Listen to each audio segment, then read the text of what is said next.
السلام عليكم ورحمة الله وبركاته أحبتي الكرام. طيب الله أوقاتكم بكل خير.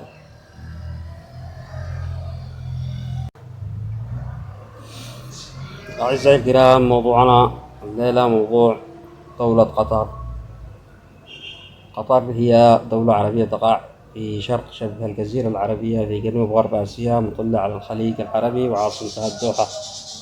لها حدود برية مشتركة من الجنوب مع المملكة العربية السعودية، وبحرية مع دولة الإمارات العربية المتحدة ومع مملكة البحرين. عاصمتها الدوحة. المساحة 4,468 ميل. دولة غنية بنفطها، صغيرة بحجمها، خبيثة بأدواتها. دولة قطر منذ القدم وهي شريك أساسي وفعال في تدمير الشعوب. ظهر خبثها وظهر تآمرها حول الوطن العربي بشكل عام للعلن أوائل 2011 بحجة بأنها داعمة الشعوب التي تريد أن تتحرر، أو الثورية، الشعوب القومية، الشعوب. دولة قطر تدعم دائما الجماعات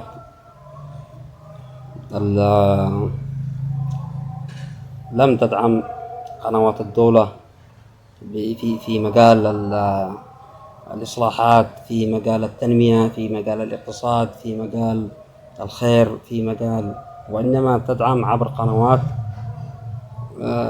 تخدم مصالحها، تنفيذا للسياسة العثمانية، وكذلك لخدمة للسياسة الإيرانية.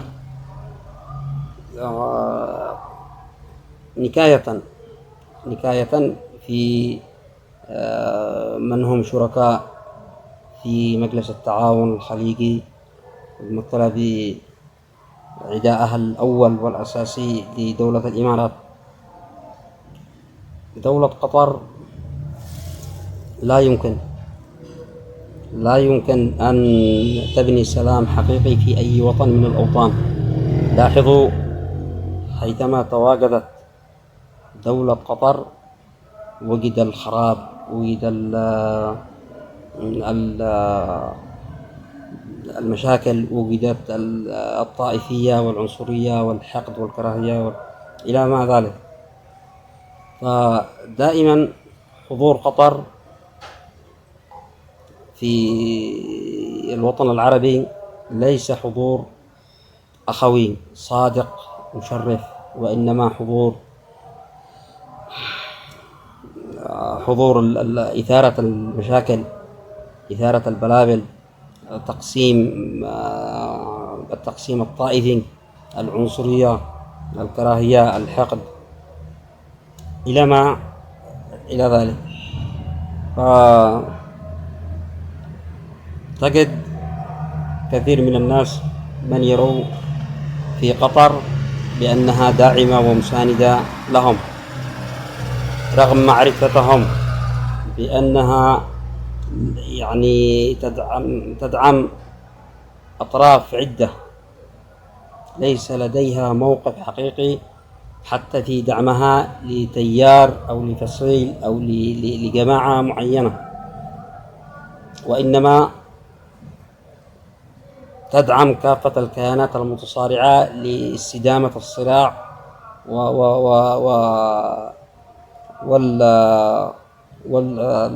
والتفرقة. لاحظ، قطر من بداية حرب 2004 الدولة مع ميليشيات الحوثي كانت هي المتصدرة للمواقف والمتبنية حلول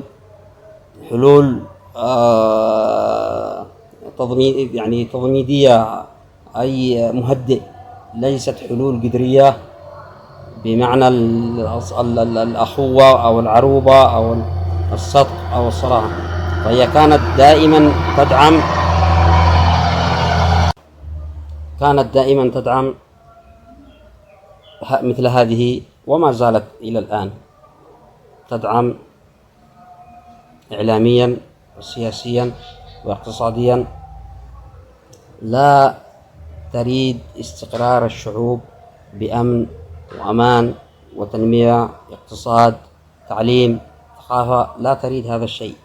يبنوا أوطانهم وينقلون مشاكلهم إلى الشعوب العربية، الشعوب العربية المغفلة، الشعوب العربية الانتهازية، الشعوب العربية التي انخدعت. فعلا كثير من الناس انخدعوا في على سبيل المثال في ما يتروج له قناة الجزيرة من فبركات وخدع وكذب وتأليف وتلفيق واتهامات وتحريض بين الناس. شاهدوا برامجها، شاهدوا سياستها، سياسة القنوات. إضافة إلى ذلك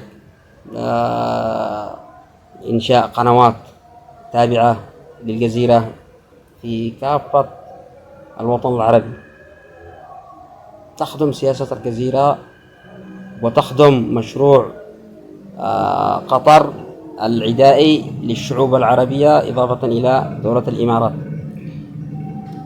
إلى ذلك دولة الإمارات أنشأت جماعات وأنشأت معسكرات وأنشأت دفاعا عن نفسها في الأراضي اليمنية، دفاعا عن مصالحها في الأراضي اليمنية وفي سوريا، في العراق، في ليبيا، في كافة الدول العربية. عملوا على زرع الخلافات فيما بينهم لكي يأمنوا ويجهضوا الثورات العربية النابعة من أعماق الشباب المؤمن بالديمقراطية والحرية والمساواة والعدالة. عملوا على إجهاضها وأقاموا وبرزوا الأحزاب لكي تتصدر المشهد بدعم وتمويل من هذه الدول،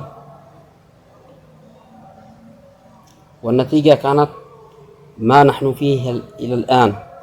ما زالت هذه الدول تدعم الجماعات لكي يتم استمرار الصراع، يستمر القتل والاقتتال والحرب. كل طرف يدعي بأنه هو حامل شعار الوطن والضحية هو المواطن الغلبان في هذا الوطن الجريح.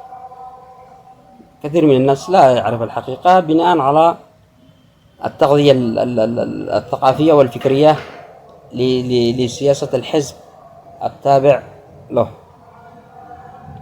بأن دولة كذا أو فلان أو كذا لأنه داعم ومخلص وكذا.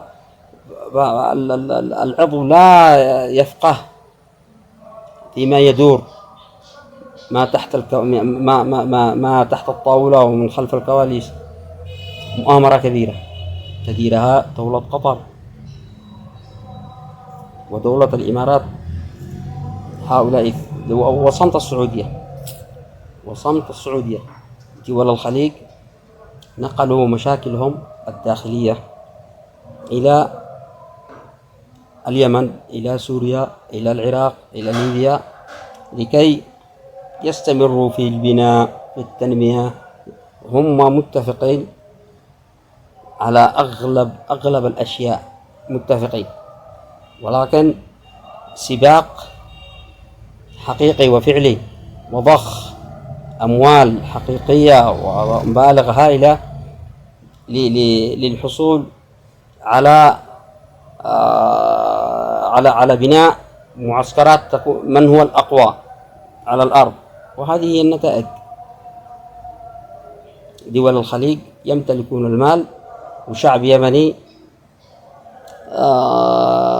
يعني مقعقع معذب من بداية، من ما قبل ثورة 62 وما زال يعاني إلى الآن دول الخليج بشكل عام، ما عدا دولة الكويت، التي لا تحمل على الشعوب العربية أي حزن أو أي عداء، ولا هي في صف تآمر بعض دول مجلس التعاون الخليجي على الشعوب العربية. لم ولن تكون دولة الكويت في هذا التآمر، وإنما في الدرجة الأولى هي دولة قطر تحاول جاهدا بسبب خلاف فيما بينهم. مجلس التعاون الخليجي انتقلت مدافعة ومشرعة ومشرعنة وناقلة يعني قناة الجزيرة لميليشيات الحوثي، وكأن ميليشيات الحوثي هذه هي السلطة وهي الحكم، لكي يعني دولة قطر تتعامل معها كشرعية دائما، وتدعم أطراف إلى ذلك، تدعم أطراف في صفة شرعية، والأطراف هذه هي المتصدرة للمشهد دفاعا عن الشرعية ضد ميليشيات الحوثي، ولكن عقول ظلها بارهة ما زالوا إلى الآن مصممين بأن دولة قطر هي، أما قيادتهم في الهرم فهي تتبرأ من دولة قطر شكليا، ليست حقيقة، شكليا، لإيهام المغفلين من هم في قاعدة الأعضاء. دولة قطر مؤثرة تأثير فعلي على هذه الجماعات وهذه الأحزاب. دولة قطر يعني تصدرت المشهد للدفاع عن ميليشيات الحوثي وتبني الإعلام بالقهر. لم تدعم الأمن والاستقرار في أي بلد تواجدت فيه. دولة الإمارات تبحث عن موطئ قدم، تدعم فصيل نكاية في دولة قطر لإرهاق وإنهاء الأحزاب أو جماعات تدعمها دولة قطر. هذا هو الأساس، وهذا هو الأصل. يعني دولة الإمارات أنشأت قوة عسكرية في اليمن لغرض إنهاء أو قطع يد قطر على حساب الشعب اليمني، والشعب اليمني يعني لا مغلوب على أمره، والسبب هم ساسة هذه الأحزاب. قيادة هذه الأحزاب هي التي فتحت المجال ومدت يدها واستلمت الأموال وأخذت البرنامج والتوجيهات من هذه الدول.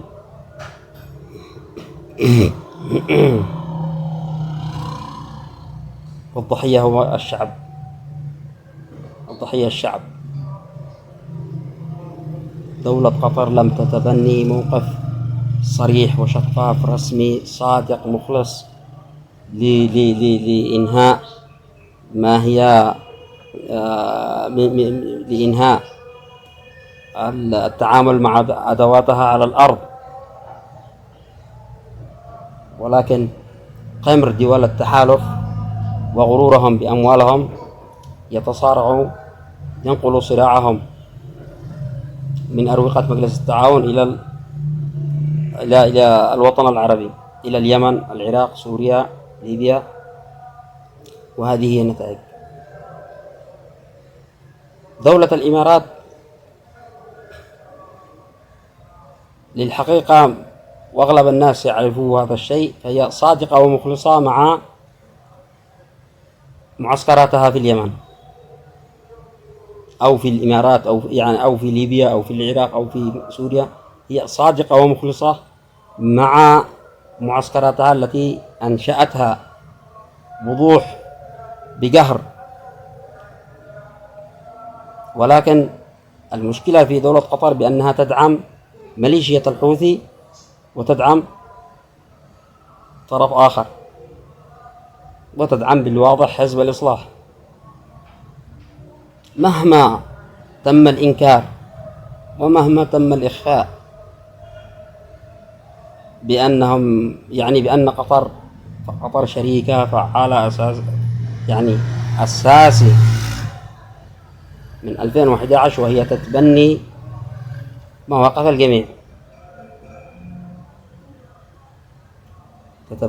الجميع. لا أحد يستطيع أن ينكر تواجد قطر في أروقة الأحزاب وفي دعمها ومساندتها لميليشيا الحوثي. كيف يعقل بأن نتقاتل مع ميليشيا الحوثي ونضحي وندفع قوافل من الشهداء، وقناة الجزيرة تبث خطابات ومواقف وبرامج لميليشيا الحوثي؟ أيعقل هذا؟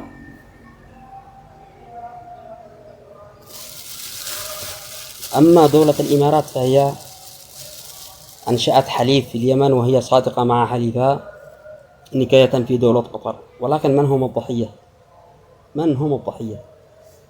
أليس الضحية هم نحن؟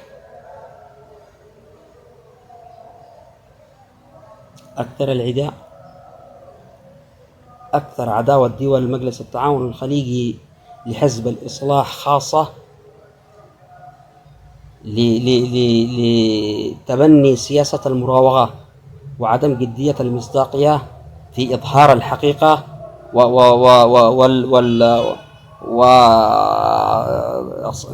وإظهار الصراحة وجدية الموقف في تعامله مع قطر.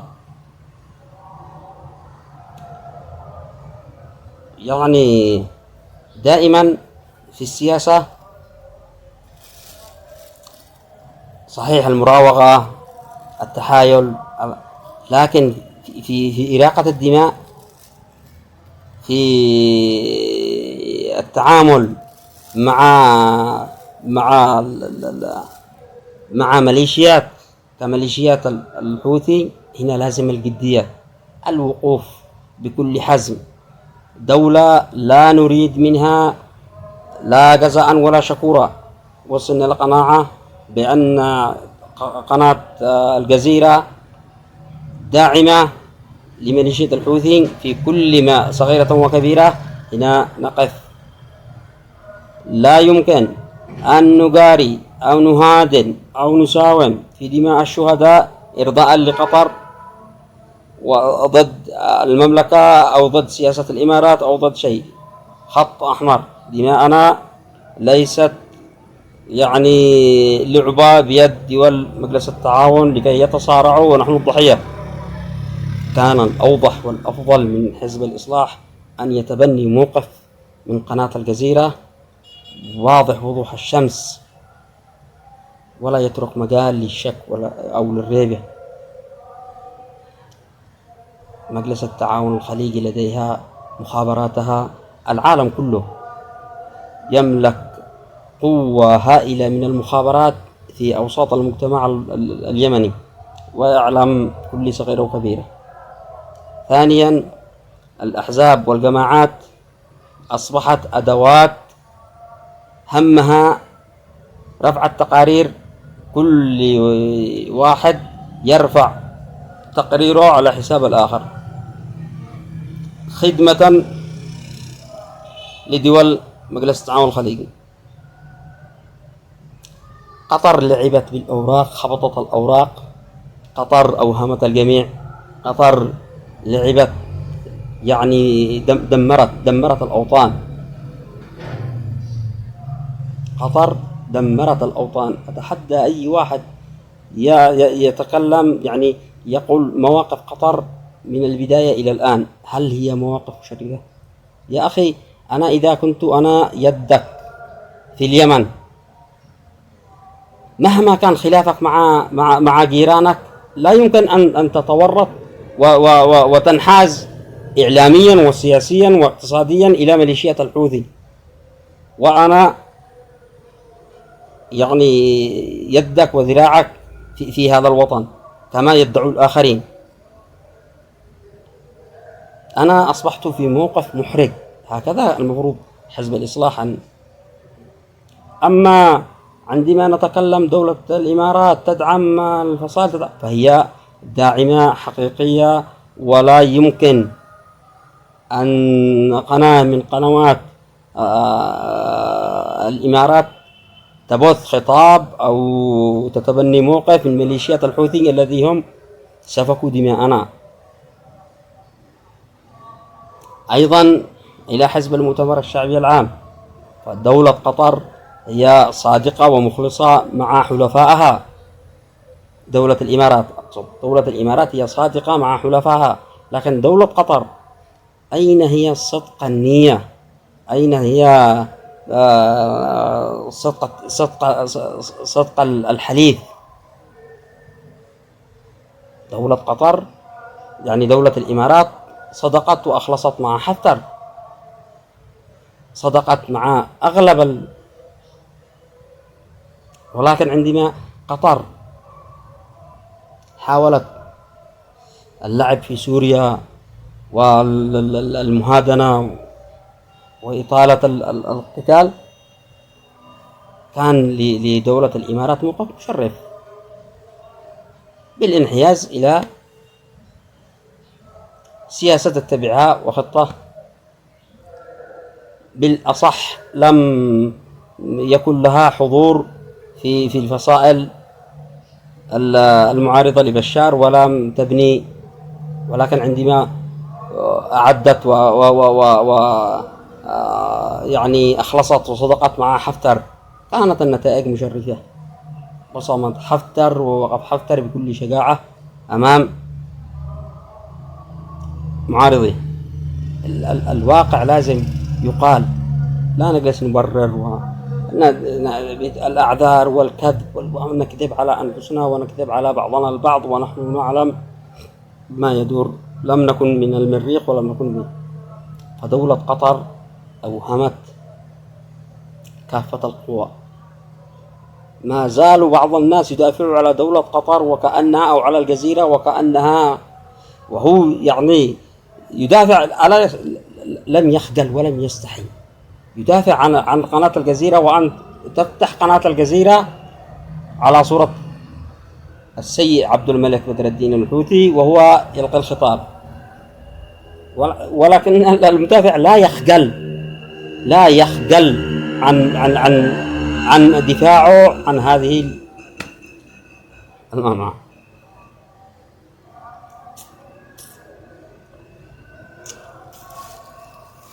أنا لا أدافع عن دولة الإمارات أو عن حزب معين أو أنا أتكلم عن واقع نحن كلنا نعيشه وعايشين فيه.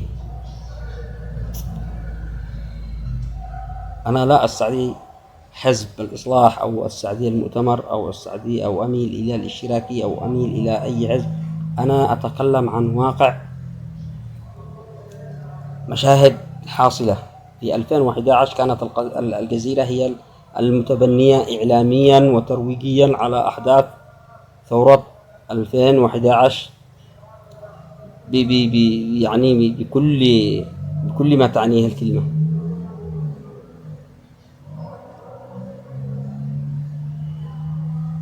وخدع الناس، وكان يعني أغلب يعني بعض مشاهد موثقة ما زالت موجودة في يعني لدى الناس كامل.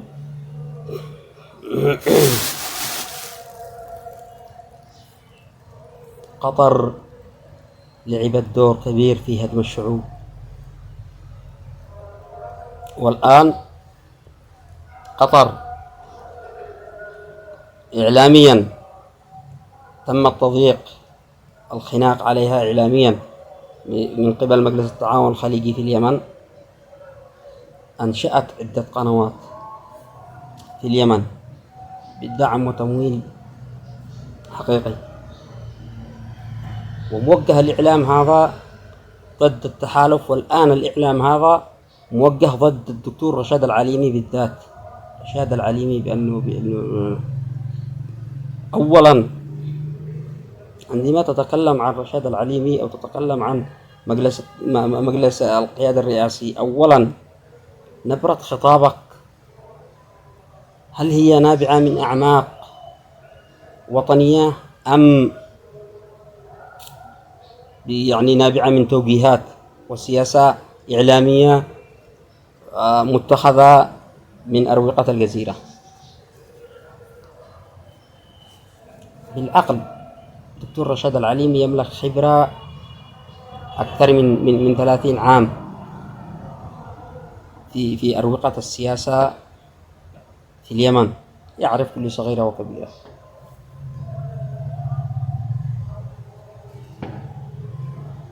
تشوف القنوات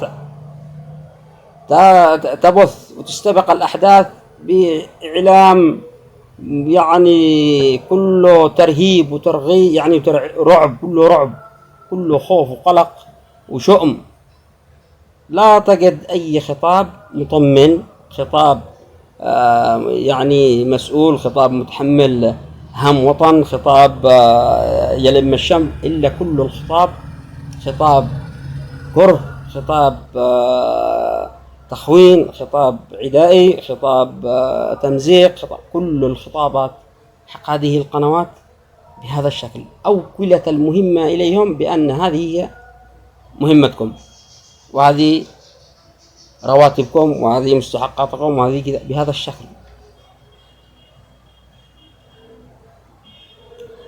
تحولوا إلى بوق من أبواق الجزيرة، والجزيرة تفرغت لفعاليات ميليشيا الحوثي، إلى خطابات الحوثي، إلى خطابات حزب الله، إلى خطابات، تفرغت لهذا الشيء. هذه هي سياسة قطر. لولا سياسة قطر لما كابرت وقامرت الإمارات، لولا سياسة قطر لما غضت الطرف المملكة العربية السعودية، لولا سياسة قطر لما تحول الوضع إلى ما نحن إليه الآن، لولا سياسة قطر في اليمن لما وصل الأمر إلى المجاهرة في العداء لحزب الإصلاح، لأن حزب الإصلاح لم يكن صادقا مخلصا في يوم من الأيام في بياناته حول يعني حول ما تقوم به دولة قطر من سياسة في صف ميليشيات الحوثي بهذا الشكل. هكذا دول الخليج اتخذت موقف حول حزب الإصلاح، بأن حزب الإصلاح يد أو ذراع من أذرع قطر في اليمن، والإصلاح يعني يقاتل الحوثي حسب رغبة ميليشيا، يعني حسب رغبة، بما أن حزب الإصلاح ضحى بكوادر لا أحد أن يستطيع أن ينكرها أو يمحو تاريخها. حزب الإصلاح استهدف من أول لحظة، تم الاستهداف حزب الإصلاح من أول وهلة، تم التنكيل والتشريد ونهب المقرات والمؤسسات، ضحى بكل ما يملك حزب الإصلاح، لا أحد يستطيع أن ينكر. ولكن سياسة الهرم، أنا لا أتكلم عن أعضاء أو عن الصف الثالث أو الرابع، أنا أتكلم على سياسات الهرم. سياسة الهرم لم تتخذ موقف. سياسة الصف الأول الهرم المستبد، الصف الأول أصبح مستبد لهذا الحزب، مستغل لسلطته في هذا الحزب، مستغل للسياسة الخاطئة، لم يكن صريح مع الحليف. عندما الآن يروج في القنوات على سياسة السعودية وسياسة الإمارات وسياسة المفروض أن تكون واضح مع هؤلاء الدول من البداية، توضح الأمر. لماذا تحولت هذه الدول من داعمة إلى عداوة يعني لسياستك؟ ليش كذا فجأة؟ بناء على إيش؟ على وضوحك، بناء على سياستك.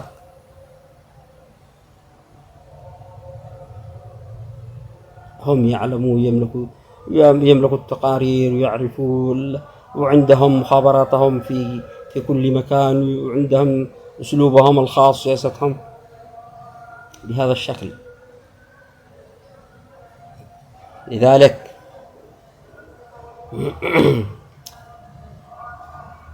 سياسة الإمارات وغض الطرف من قبل المملكة العربية السعودية على ما يدور وما يحصل الآن في المناطق الجنوبية ليس من فراغ، ليس من فراغ. القادم لا نعلم ما هو مخطط وما يدور ولكن القادم واجب على حزب الإصلاح أن يصنعه كيفما شاء. حزب الإصلاح عليه أن يتخذ السياسة التي يريد، يعني التي تحفظ التضحيات والنضال والكرامة بهذا الشكل. حزب الإصلاح يعني اعتمد على قيادة قد عفى عنها الزمن، قيادة شاخت وكبرت، قيادة لا تفقه بالمتغيرات، قيادة متحجرة، ما زال الحقد والعفن في عقولهم إلى اليوم. قيادة نشأت على على الانتقام والحقد، وتولت سلطة قيادة الحزب بناء على هذه السياسة، وما زالت هذه السياسة في عقولهم. يعني بالعقل، هل رجاحة وعقل اليدومي ما زالت قائمة إلى الآن في ظل هذه المتغيرات؟ يا شيخ خلاص، عفي أنه الزمن قد يعني ينسي اسم أولاده. اليدومي ينسي، والآنسي وغيره ينسوا اسم أولادهم، معروف.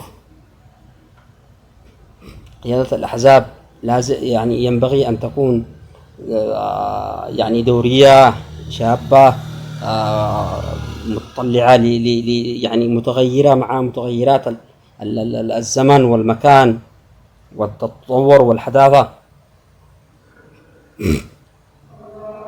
لا يمكن.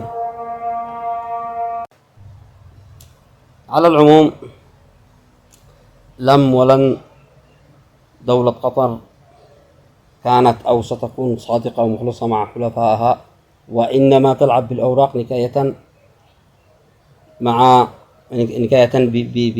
ببعض دول مجلس التعاون الخليجي. أما الإمارات لا نستغرب فيما يدور وإنما